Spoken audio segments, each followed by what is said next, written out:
Hi friends, welcome to Kannada ಮಾರೋ stories. ಮಗ ತನ್ನ ತಾಯಿಯ ಸಾವನ್ನು ವ್ಯಾಪಾರ ಮಾಡಿ ತಂದೆಗೆ ಹೇಳ್ದ, ಹೊರಗೆ ಹೋಗಿ ಭಿಕ್ಷೆ ಬೇಡಿ. ಆಗ ತಂದೆ ಮಾಡಿದ ಕೆಲಸ ಅದನ್ನು ನೋಡಿ ಇಡೀ ನಗರ ಸ್ತಬ್ಧವಾಗಿ ಬಿಟ್ಟಿತ್ತು. ಒಬ್ಬ ತಂದೆ ತನ್ನ ಮಗನನ್ನೇ ಬೀದಿಗೆ ತರಲು ಸಾಧ್ಯವಾ? ರಾಮಚಂದ್ರ ಅವರು ತಮ್ಮ ಹೆಂಡತಿ ಸಾವಿತ್ರಿಯ ಜೊತೆ ಒಂದು ಸಣ್ಣ ಮನೆಯಲ್ಲಿ ವಾಸವಿದ್ರು. ಅವರು ಸರ್ಕಾರಿ ಕಚೇರಿಯಲ್ಲಿ ಸಣ್ಣ ಕೆಲಸ ಮಾಡ್ತಾ ಇದ್ರು. ಅವರ ಸಂಬಳ ಚಿಕ್ಕದಾಗಿದ್ರು, ಕನಸುಗಳು ಮಾತ್ರ ತುಂಬಾ ದೊಡ್ಡದಾಗಿದ್ವು. ಅವರು ಬಸ್ಸಿನ ದುಡ್ಡನ್ನು ಉಳಿಸಲು ಪ್ರತಿದಿನ ಎಷ್ಟೋ ಕಿಲೋಮೀಟರ್ಗಳ ಗಟ್ಟಲೆ ಕಾಲು ನಡಿಗೆಯಲ್ಲಿ ಹೋಗ್ತಾ ಇದ್ರು. ಅವರ ಮಗ ವಿಜಯ್ ನಗರದ ದೊಡ್ಡ ಸ್ಕೂಲ್ನಲ್ಲಿ ಓದಬೇಕು ಅಂತ. ವಿಜಯ್ ಈ ದಿನ ಒಬ್ಬ ಯಶಸ್ವಿ ಸಾಫ್ಟ್ವೇರ್ ಇಂಜಿನಿಯರ್ ಆಗಿದ್ದ. ಅವನ ಮದುವೆ ದೀಪಾ ಜೊತೆ ನಡೆದಿತ್ತು. ದೀಪಾ ತುಂಬಾ ಶ್ರೀಮಂತ ಮನೆತನದ ಹೆಣ್ಣು. ಮದುವೆಯಾದ ನಂತರ ವಿಜಯ್ ನಗರದ ಶ್ರೀಮಂತ ಏರಿಯಾದಲ್ಲಿ ಒಂದು ದೊಡ್ಡ ಬಂಗಲೆ ಕೊಂಡುಕೊಳ್ತಾನೆ. ವಿಜಯ್ ಮತ್ತು ದೀಪಾ ತಮ್ಮ ಜೀವನದಲ್ಲಿ ತುಂಬಾ ಸಂತೋಷವಾಗಿದ್ರು. ರಾಮಚಂದ್ರ ಮತ್ತು ಸಾವಿತ್ರಿಯವರು ಅದೇ ಹಳೆಯ ಮನೆಯಲ್ಲಿ ಕಷ್ಟಗಳ ಜೊತೆ ಜೀವನ ನಡೆಸುತ್ತಿದ್ರು. ಒಂದು ರಾತ್ರಿ ಇದ್ದಕ್ಕಿದ್ದ ಹಾಗೆ ಸಾವಿತ್ರಿ ಅವರ ಆರೋಗ್ಯ ತುಂಬಾ ಕೆಟ್ಟು ಹೋಗಿತ್ತು. ಅವರು ನೆಲದ ಮೇಲೆ ಕುಸಿದು ಬಿದ್ದಿದ್ರು. ಅವರ ಬಾಯಿಯಿಂದ ನೊರೆ ಕೂಡ ಬರ್ತಾ ಇತ್ತು. ರಾಮಚಂದ್ರ ಅವರು ಗಾಬರಿ ಪಟ್ಟುಕೊಂಡು ಅಕ್ಕಪಕ್ಕದವರ ಸಹಾಯದಿಂದ ಆಕೆಯನ್ನು ಆಸ್ಪತ್ರೆಗೆ ಕರೆದುಕೊಂಡು ಹೋಗ್ತಾರೆ. ಚೆಕಪ್ ಮಾಡಿದ ನಂತರ ಡಾಕ್ಟರ್ ಹೇಳಿದ ಮಾತು ಕೇಳಿ ಅವರ ನಿಂತ ನೆಲವೇ ಕುಸಿದಂತೆ ಆಗ್ಬಿಟ್ಟಿತ್ತು. ರಾಮಚಂದ್ರ ಅವರೇ, ಸಾವಿತ್ರಿ ಅವರ ಹೃದಯದಲ್ಲಿ ಬ್ಲಾಕೇಜ್ ಇದೆ. ಅವರಿಗೆ ತಕ್ಷಣ ಆಪರೇಷನ್ ಮಾಡಬೇಕು. ಜೊತೆಯಲ್ಲೇ ಅವರ 2 ಕಿಡ್ನಿ ಕೂಡ ಹಾಳಾಗುವ ಹಂತದಲ್ಲಿದೆ. ಆಪರೇಷನ್ಗೆ ಸುಮಾರು 10 ಲಕ್ಷ ಖರ್ಚಾಗುತ್ತೆ. ಈಗ ನಮ್ಮ ಬಳಿ ಸಮಯ ಕೂಡ ಇಲ್ಲ ಕಾಯಲು. 10 ಲಕ್ಷ. ಈ ಮಾತು ಕೇಳಿದ ತಕ್ಷಣ ಅವರು ಶಾಕ್ ಆಗಿದ್ರು. ರಾಮಚಂದ್ರ ಅವರ ಜೀವನದ ಪೂರ್ತಿ ದುಡ್ಡನ್ನು ಅವರು ತಮ್ಮ ಮಗನ ವಿದ್ಯಾಭ್ಯಾಸಕ್ಕಾಗಿ, ಅವನ ಭವಿಷ್ಯತ್ತಿಗಾಗಿ ಖರ್ಚು ಮಾಡಿಬಿಟ್ಟಿದ್ದರು. ಅವರ ಬಳಿ ಈಗ ಕೇವಲ ಆ ಹಳೆಯ ಮನೆ ಮಾತ್ರ ಉಳಿದಿತ್ತು. ಅದರ ಪರಿಸ್ಥಿತಿ ಹೇಗಿತ್ತು ಅಂದ್ರೆ ಅದನ್ನು ಮಾರಾಟ ಮಾಡಲು ತುಂಬಾ ಸಮಯ ಹಿಡಿಸುತ್ತೆ. ನಡುಗುತ್ತಿರುವ ಕೈಗಳಿಂದ ರಾಮಚಂದ್ರ ಅವರು ತಮ್ಮ ಮಗ ವಿಜಯ್ಗೆ ಫೋನ್ ಮಾಡ್ತಾರೆ. ಆದರೆ ವಿಜಯ್ ಫೋನ್ ಅನ್ನು ಅಟೆಂಡ್ ಮಾಡಲಿಲ್ಲ. ರಾಮಚಂದ್ರ ಅವರು ಅಂದುಕೊಳ್ತಾ ಇದ್ರು, ಯಾವ ಮಗನಿಗಾಗಿ ನಾನು ನನ್ನ ಜೀವನವೆಲ್ಲ ಇಷ್ಟೊಂದು ಕಷ್ಟಪಟ್ಟಿದ್ನೋ ಆ ಮಗ ಇಂತಹ ಸ್ಥಿತಿಯಲ್ಲಿ ನಮ್ಮ ಕೈಯನ್ನು ಬಿಡೋದಿಲ್ಲ. ಅವನು ಖಂಡಿತ ನಮಗೆ ಸಹಾಯ ಮಾಡ್ತಾನೆ ಅಂತ ನಂಬಿದ್ದರು. ಮಾರನೆಯ ದಿನ ಬೆಳಿಗ್ಗೆ ರಾಮಚಂದ್ರ ಅವರು ತಮ್ಮ ಹೆಂಡತಿಯ ಕೈಗಳನ್ನು ಹಿಡಿದುಕೊಂಡು ಹೇಳ್ತಾರೆ, ಸಾವಿತ್ರಿ, ನೀನು ಹೆದರಿಕೊಳ್ಳಬೇಡ, ಎಲ್ಲವೂ ಸರಿ ಹೋಗುತ್ತದೆ. ಆದರೆ ಒಳಗೊಳಗೆ ಅವರಿಗೆ ತುಂಬಾ ಭಯ ತುಂಬಿಕೊಂಡಿತ್ತು. ಅವರು ಈಗ ವಿಜಯ್ನನ್ನು ಹುಡುಕಿಕೊಂಡು ಅವನ ದೊಡ್ಡ ಬಂಗಲೆಗೆ ಹೋಗಿದ್ರು. ಮನೆಯ ಸ್ಥಿತಿಯಲ್ಲಿ ಅಲ್ಲಿನ ಐಶ್ವರ್ಯವನ್ನು ನೋಡಿ ಅವರು ತುಂಬಾ ಹೆಮ್ಮೆ ಪಡುತ್ತಾರೆ. ನನ್ನ ಮಗ ಎಷ್ಟು ದೊಡ್ಡ ವ್ಯಕ್ತಿಯಾಗಿದ್ದಾನೆ, ಅವನು ಖಂಡಿತ ತನ್ನ ತಾಯಿಯನ್ನು ಕೈ ಬಿಡೋದಿಲ್ಲ ಅಂತ ಅವರು ಅಂದುಕೊಳ್ತಾರೆ. ಆ ಸಮಯದಲ್ಲಿ ವಿಜಯ್ ಮತ್ತು ದೀಪಾ ಇಬ್ಬರು ತಿಂಡಿ ತಿನ್ನುತ್ತಿದ್ದರು. ರಾಮಚಂದ್ರ ಅವರನ್ನು ಅಲ್ಲಿ ನೋಡಿದ ತಕ್ಷಣ ದೀಪಾಳ ಮುಖ ಚಿಕ್ಕದಾಗಿ ಬಿಟ್ಟಿತು. ಮಾವ, ನೀವು ಇಲ್ಲಿ ಈ ಸಮಯದಲ್ಲಿ ಅಂತ ಕೇಳ್ತಾಳೆ. ಆಗಲೇ ವಿಜಯ್ ಕೇಳ್ತಾನೆ, ಅಪ್ಪ, ನೀವು ಈ ರೀತಿ ಕೇಳದೆ. ರಾಮಚಂದ್ರ ಅವರು ಒಂದೇ ಉಸಿರಿನಲ್ಲಿ ಎಲ್ಲ ಮಾತುಗಳನ್ನು ಹೇಳಿಬಿಟ್ಟಿದ್ರು. ಮಗ, ನಿನ್ನ ತಾಯಿ ಈಗ ಆಸ್ಪತ್ರೆಯಲ್ಲಿದ್ದಾರೆ. ಡಾಕ್ಟರ್ 10 ಲಕ್ಷ ಬೇಕು ಅಂತ ಹೇಳಿದ್ದಾರೆ. ನಿನಗೆ ಚೆನ್ನಾಗಿ ಗೊತ್ತಲ್ವ ಮಗ, ನನ್ನ ಬಳಿ ಈಗ ಏನು ಉಳಿದಿಲ್ಲ ಅಂತ. ಮಗ, ಒಂದೇ ಒಂದು ಬಾರಿ ನಮಗೆ ಸಹಾಯ ಮಾಡಿಬಿಡು. ನಾನು ಸಾಯುವುದರ ಒಳಗಾಗಿ ನಿನ್ನ ಸಾಲವನ್ನು ತೀರಿಸಿ ಬಿಡುತ್ತೇನೆ. ದೀಪಾ ಪಕ್ಕದಲ್ಲಿ ನಿಂತುಕೊಂಡು ತನ್ನ ಸುಂದರವಾದ ಉಗುರುಗಳನ್ನು ನೋಡಿಕೊಳ್ತಾ ಇದ್ಲು. ಅವಳಿಗೆ ಸಂಬಂಧಗಳು ಅಂದ್ರೆ ಏನು ಅಂತಾನೆ ಹೇಳಿಕೊಟ್ಟಿರ್ಲಿಲ್ಲ. ಅವಳಿಗೆ ಪರಿವಾರ, ಕುಟುಂಬ ಅಂದ್ರೆ ಕೇವಲ ಪಾರ್ಟಿಗಳು, ಹೋಟೆಲ್ನಲ್ಲಿ ಹೋಗಿ ಊಟ ಮಾಡುವುದು, ಸುಂದರವಾದ ಫೋಟೋಗಳು. ಅವಳಿಗೆ ರಾಮಚಂದ್ರ ಅವರನ್ನು ನೋಡಿ ದ್ವೇಷ ಏನೂ ಇರಲಿಲ್ಲ. ಅವಳಿಗೆ ಅವರನ್ನು ನೋಡಿ ಭಯವಾಗ್ತಾ ಇತ್ತು. ನನ್ನ ಶ್ರೀಮಂತ ಗೆಳೆಯರು ಈ ವ್ಯಕ್ತಿಯನ್ನು, ನನ್ನ ಬಡ ಮಾವನನ್ನು ನೋಡಿ ನನ್ನ ಬಗ್ಗೆ ಏನಂದುಕೊಳ್ತಾರೋ ಅಂತ. ಅವಳು ತಕ್ಷಣ ಹೇಳ್ತಾಳೆ, ಅಂಕಲ್, ನೀವು ಬೇಸರ ಮಾಡಿಕೊಳ್ಳಬೇಡಿ. ಆದರೆ ನಿಮ್ಮಂತಹ ಜನ ತಮ್ಮ ಮಕ್ಕಳನ್ನು ವಯಸ್ಸಾದ ಕಾಲಕ್ಕೆ ಇನ್ವೆಸ್ಟ್ಮೆಂಟ್ ಅಂತ ಬೆಳೆಸುತ್ತಾರೆ. ಆದರೆ ನೀವು ಕೂಡ ಅರ್ಥ ಮಾಡಿಕೊಳ್ಳಬೇಕು, ವಿಜಯ್ಗೆ ತನ್ನದು ಅಂತ ಒಂದು ಜೀವನವಿದೆ. ನಮ್ಮ ಸ್ವಾತಂತ್ರ್ಯಕ್ಕೆ, ನಮ್ಮ ಸುಖಕ್ಕೆ ನೀವು ಅಡ್ಡ ಬರಬಾರ್ದು ಅಂತ ಹೇಳ್ತಾಳೆ. ನಾವು ಮುಂದಿನ ವಾರ ಯುರೋಪಿಗೆ ಹೋಗ್ತಾ ಇದ್ದೇವೆ. ಅಲ್ಲಿ ನಾವು ದೊಡ್ಡ ದೊಡ್ಡ ಕ್ಲೈಂಟ್ಗಳನ್ನು ಭೇಟಿಯಾಗಬೇಕು. ನಾವು ನಮ್ಮ ಕೆರಿಯರ್ ಅನ್ನು ಬಿಟ್ಟು ನಿಮ್ಮ ಹಿಂದೆ ಹಾಸ್ಪಿಟಲ್ನ ಸುತ್ತಲೂ ಸುತ್ತಬೇಕು ಅಂತ ನೀವು ಅಂದುಕೊಳ್ತಾ ಇದ್ದೀರಾ? ಈ ಪ್ರಪಂಚ ನಮ್ಮನ್ನು ನೋಡಿ ಏನನ್ನುತ್ತದೆ? ವಿಜಯ್ ತನ್ನ ಹೆಂಡತಿಯನ್ನೇ ನೋಡ್ತಾ ಇದ್ದ. ನಂತರ ಅವನು ತನ್ನ ತಂದೆಯನ್ನು ನೋಡುತ್ತಾನೆ.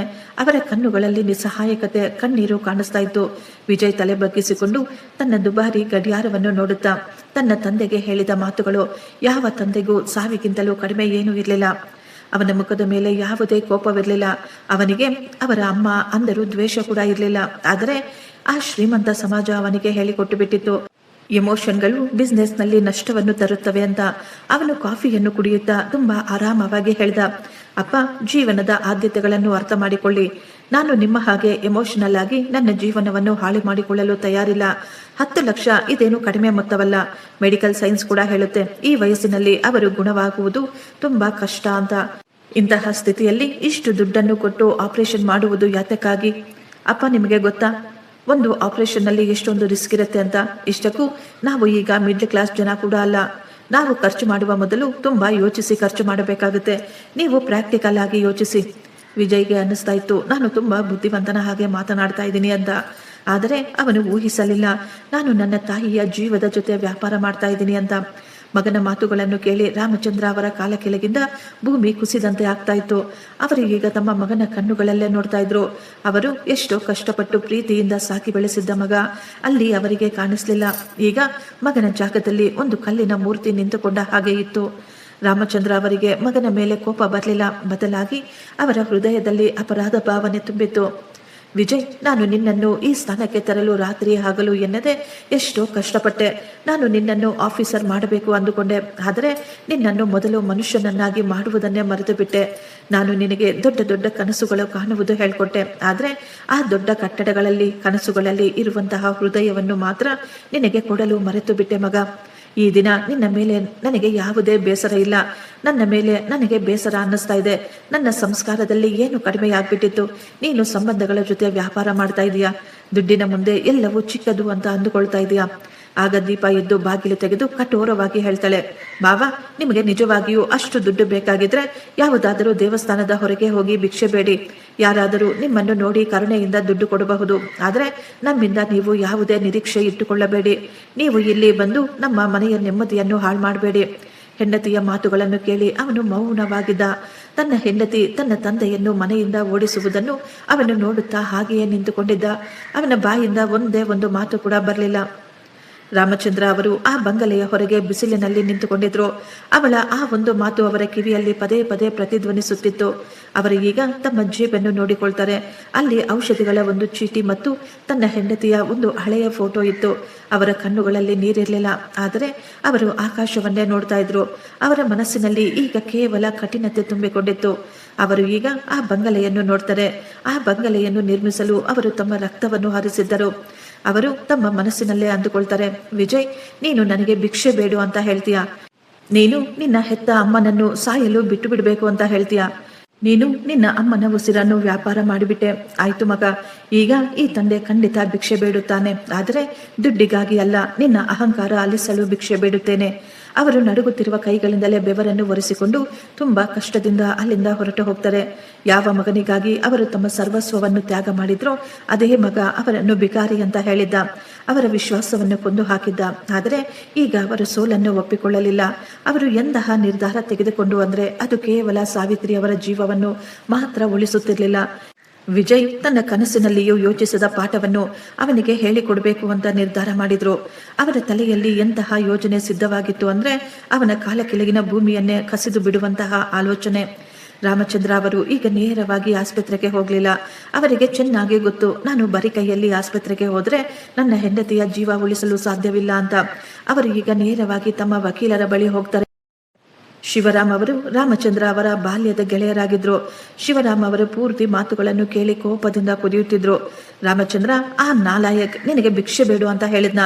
ನೀನು ಅವನಿಗೆ ಅವನ ಕೈಯನ್ನು ಹಿಡಿದುಕೊಂಡು ಬದುಕುವುದನ್ನು ಹೇಳ್ಕೊಟ್ಟೆ. ಅವನು ನಿನಗೆ ಬೀದಿಯಲ್ಲಿ ನಿಂತು ಭಿಕ್ಷೆ ಬೇಡುವುದನ್ನು ಹೇಳ್ಕೊಡ್ತಾನ. ರಾಮಚಂದ್ರ ಅವರು ತಮ್ಮ ಗೆಳೆಯನನ್ನೇ ನೋಡುತ್ತಾ, ಶಿವರಾಮ್, ಈಗ ಅಳುವ ಸಮಯ ಹೊರಟು ಹೋಯಿತು. ನನ್ನ ಸಾವಿತ್ರಿ ಆಸ್ಪತ್ರೆಯಲ್ಲಿ ಸಾವು ಬದುಕಿನ ನಡುವೆ ಹೋರಾಡ್ತಾ ಇದ್ದಾಳೆ. ನನ್ನ ರಕ್ತ ನನ್ನನ್ನು ಮನೆಯಿಂದ ಹೊರ ಹಾಕಿದೆ. ಈಗ ನೀನು ಹೇಳು, ನಮ್ಮ ಹಳೆಯ ಪಿತ್ರಾರ್ಜಿತ ಮನೆಯ ಕಾಗದ ಪತ್ರಗಳು ನನ್ನ ಹೆಸರಿನ ಮೇಲೆ ಇವೆಯಾ ಇಲ್ಲವಾ ಅಂತ ಕೇಳಿದಾಗ ಶಿವರಾಮ್ ಅವರು ತಮ್ಮ ಅಲ್ಮಾರಿಯಿಂದ ಕೆಲವೊಂದು ಫೈಲ್ಗಳನ್ನು ಹೊರತೆಗೆದು ಅವುಗಳನ್ನು ನೋಡಿ, ಹೌದು, ಈ ಮನೆ ಈಗಲೂ ನಿನ್ನ ಹೆಸರಿನ ಮೇಲೆಯೇ ಇದೆ. ವಿಜಯ್ ಆ ಮನೆಯನ್ನು ಅವನ ಹೆಸರಿನ ಮೇಲೆ ಮಾಡಿಸಿಕೊಳ್ಳಲು ತುಂಬಾ ಪ್ರಯತ್ನ ಪಟ್ಟ. ಆದರೆ ಆ ಸಮಯದಲ್ಲಿ ನೀನು ಮತ್ತು ಅತ್ತಿಗೆ ಇಬ್ಬರು ನಿರಾಕರಿಸಿಬಿಟ್ರಿ. ಆದರೆ ರಾಮಚಂದ್ರ, ಆ ಮನೆಯ ಪರಿಸ್ಥಿತಿ ಎಷ್ಟೊಂದು ಕೆಟ್ಟದಾಗಿದೆ ಅಂದ್ರೆ ಅದನ್ನು ಮಾರಾಟ ಮಾಡಿದರೆ ನಿನಗೆ 2-3 ಲಕ್ಷಕ್ಕಿಂತಲೂ ಹೆಚ್ಚಿನ ದುಡ್ಡು ಸಿಗೋದಿಲ್ವಲ್ಲ. ಆದರೆ ಆಪರೇಷನ್ಗಾಗಿ ನಿನಗೆ ಈಗ 10 ಲಕ್ಷ ಬೇಕು. ರಾಮಚಂದ್ರ ಅವರ ಮುಖದಲ್ಲಿ ದುಃಖದಿಂದ ತುಂಬಿದ ಒಂದು ಸಣ್ಣ ಮುಗುಳ್ನಗೆ ಇತ್ತು. ಶಿವರಾಮ್, ಆ ಮನೆಯ ಗೋಡೆಗಳು ಹಳೆಯದ್ದಾಗಿರಬಹುದು, ಆದರೆ ಆ ಗೋಡೆಗಳ ಕೆಳಗೆ ನನ್ನ ತಂದೆ ಏನೋ ಇಟ್ಟಿದ್ದಾರೆ. ಅದು ಕೇವಲ ನನಗೆ ಮಾತ್ರ ಗೊತ್ತು. ಅವರು ಸಾಯುವ ಸಮಯದಲ್ಲಿ ನನಗೆ ಹೇಳಿದ್ರು, ಮಗ, ತುಂಬಾ ಕಷ್ಟದ ಸಮಯ ಬಂದಾಗ ನೀನು ಮನೆಯ ಹಿಂದೆ ಇರುವ ಮಣ್ಣನ್ನು ತೆಗೆದುಕೋ. ಆ ಸಮಯದಲ್ಲಿ ನಾನು ಅಂದುಕೊಂಡೆ, ಅಪ್ಪನಿಗೆ ವಯಸ್ಸಾಗಿದೆ, ಅವರು ಏನೋ ಒಂದು ಹೇಳ್ತಾ ಇದ್ದಾರೆ ಅಂತ. ಆದರೆ ಈ ದಿನ ನನ್ನ ಹೆಂಡತಿ ಸಾಯುವ ಸ್ಥಿತಿಯಲ್ಲಿದ್ದಾಳೆ. ಈ ಮಾತು ಕೇಳಿ ಶಿವರಾಮ್ ಅವರು ಶಾಕ್ ಆಗ್ಬಿಟ್ಟಿದ್ರು. ನೀನು ಏನ್ ಹೇಳ್ತಾ ಇದೆಯೋ, ನಿನ್ನ ಮಾತಿನ ಅರ್ಥವೇನು, ಅಲ್ಲಿ ಏನಾದರೂ ನಿಧಿ ಅಡಗಿದೆಯಾ ಅಂತ ಕೇಳ್ತಾರೆ. ನಿಧಿ ಅಲ್ಲ ಗೆಳೆಯ, ನಿಜವಾದ ಬೆಲೆ ಅಡಗಿದೆ. ರಾಮಚಂದ್ರ ಅವರು ಹೇಳಿದ್ರು, ನನ್ನ ತಂದೆ ಮನೆ ಮತ್ತು ಭೂಮಿ, ಆ ಪ್ರದೇಶ ಈಗ ವಾಣಿಜ್ಯ ಕೇಂದ್ರವಾಗಿದೆ. ಆ ಭೂಮಿಯನ್ನು ಯಾವುದಾದರೂ ದೊಡ್ಡ ಕಂಪನಿಗೆ ಲೀಸ್ಗೆ ಕೊಟ್ರೆ ರಾತ್ರಿ ಮುಗಿಯುವಷ್ಟರಲ್ಲಿ ನನಗೆ ಕೋಟ್ಯಾಂತರ ರೂಪಾಯಿ ದುಡ್ಡು ಸಿಗುತ್ತೆ. ಆದರೆ ನನಗೆ ದುಡ್ಡು ಬೇಕಾಗಿಲ್ಲ, ನನಗೆ ನ್ಯಾಯ ಬೇಕು. ರಾಮಚಂದ್ರ ಅವರು ವಕೀಲರ ಜೊತೆ ಕೆಲವು ಮುಖ್ಯವಾದ ಕಾಗದ ಪತ್ರಗಳನ್ನು ರೆಡಿ ಮಾಡಿಸಿಕೊಂಡು ಮನೆಗೆ ವಾಪಸ್ ಬಂದರು.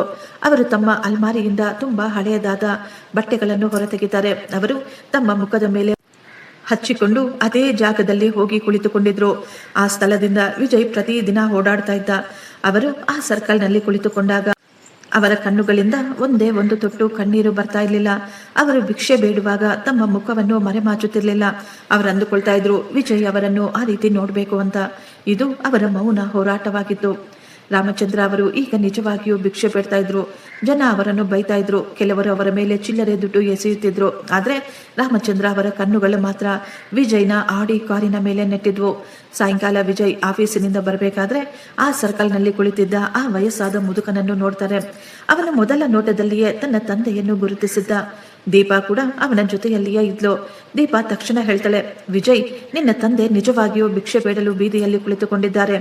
ನಮಗೆ ಎಷ್ಟೊಂದು ಅವಮಾನ ಮಾಡ್ತಾ ಇದ್ದಾರೆ. ನಮ್ಮ ಸ್ಟೇಟಸ್ ಏನಾಗಬೇಕು?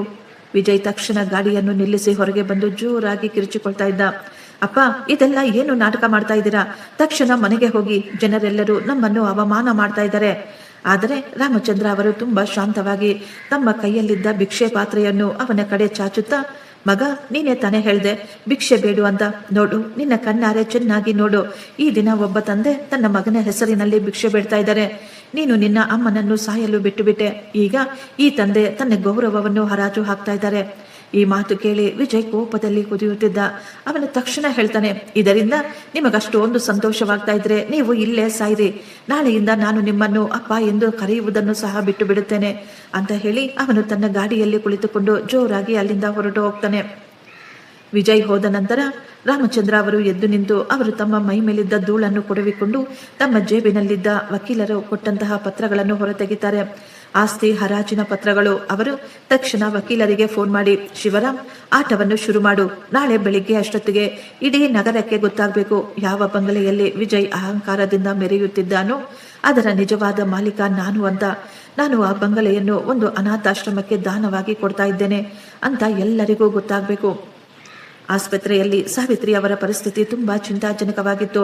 ರಾಮಚಂದ್ರ ಅವರು ಡಾಕ್ಟರ್ಗೆ ಹೇಳ್ತಾರೆ, ಡಾಕ್ಟರ್, ನಾಳೆ ಬೆಳಿಗ್ಗೆ 10 ಗಂಟೆ ಅಷ್ಟೊತ್ತಿಗೆ 10 ಲಕ್ಷ ರೂಪಾಯಿ ನಿಮ್ಮ ಟೇಬಲ್ ಮೇಲೆ ಇರುತ್ತೆ. ಆದರೆ ನನ್ನ ಹೆಂಡತಿಗೆ ಮಾತ್ರ ಏನೂ ಆಗಬಾರದು. ರಾತ್ರಿ ಎಲ್ಲ ರಾಮಚಂದ್ರ ಅವರು ನಿದ್ದೆನೆ ಮಾಡಲಿಲ್ಲ. ಯಾವ ಮನೆಯನ್ನು ಅವರು ಎಷ್ಟೋ ಕಷ್ಟಪಟ್ಟು ತಮ್ಮ ಮಗನಿಗಾಗಿ ಮಾಡಿದ್ದರೋ ಅದೇ ಮನೆಯನ್ನು ಅವರ ಕೈಯಿಂದ ಕಸಿದುಕೊಳ್ಳಲು ಅವರು ಎಲ್ಲ ಏರ್ಪಾಟುಗಳನ್ನು ರೆಡಿ ಮಾಡಿಟ್ಟುಕೊಂಡಿದ್ರು. ನಾನು ನನ್ನ ತಂದೆಯನ್ನು ಸೋಲಿಸಿಬಿಟ್ಟಿದ್ದೇನೆ ಅಂತ ವಿಜಯ್ ಸಂತೋಷ ಪಡ್ತಾ ಇದ್ದ.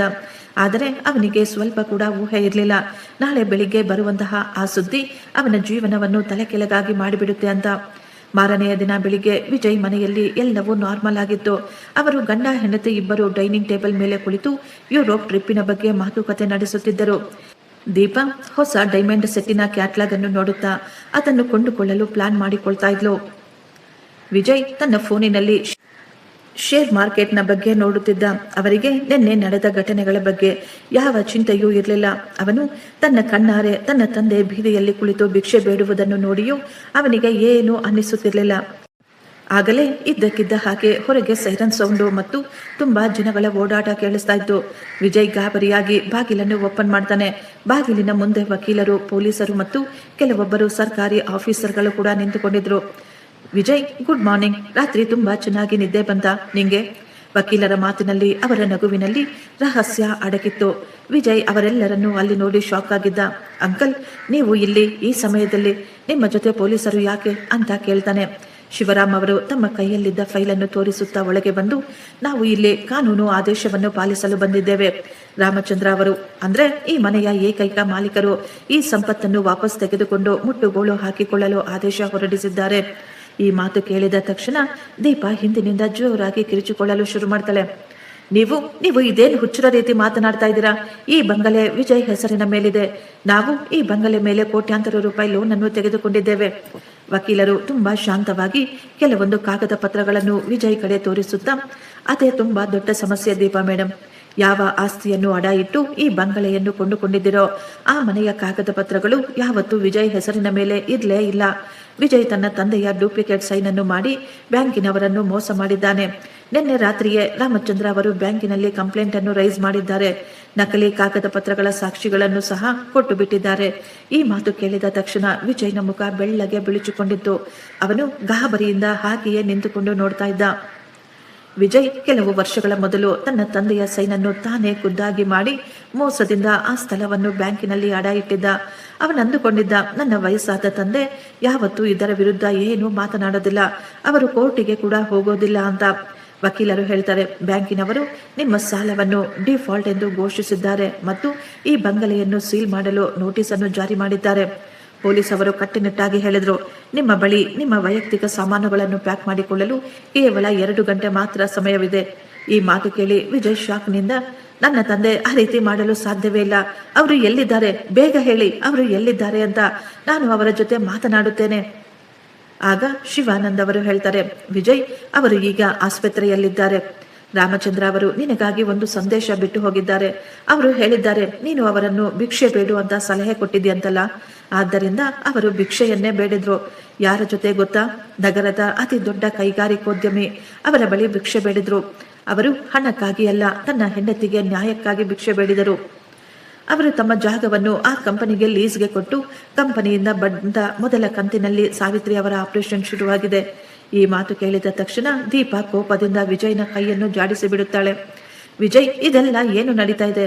ನಮ್ಮ ಎಲ್ಲವೂ ಹೊರಟು ಹೋಗುತ್ತಾ? ನನ್ನ ಕಾರು, ನನ್ನ ಒಡವೆಗಳು, ನನ್ನ ಜೀವನ. ಆಗ ವಕೀಲರು ಹೇಳ್ತಾರೆ, ಕಾರು ಕೂಡ ಲೋನಿನ ಮೇಲೆ ಕೊಂಡುಕೊಂಡಿದ್ದೀರಾ. ರಾಮಚಂದ್ರ ಅವರು ಸ್ಪಷ್ಟವಾಗಿ ಹೇಳಿದ್ದಾರೆ, ಈ ಆಸ್ತಿಯ ಒಂದೇ 1 ರೂಪಾಯಿಯನ್ನು ಸಹ ಅವರು ತಮ್ಮ ಬಳಿ ಇಟ್ಟುಕೊಳ್ಳೋದಿಲ್ಲ ಅಂತ.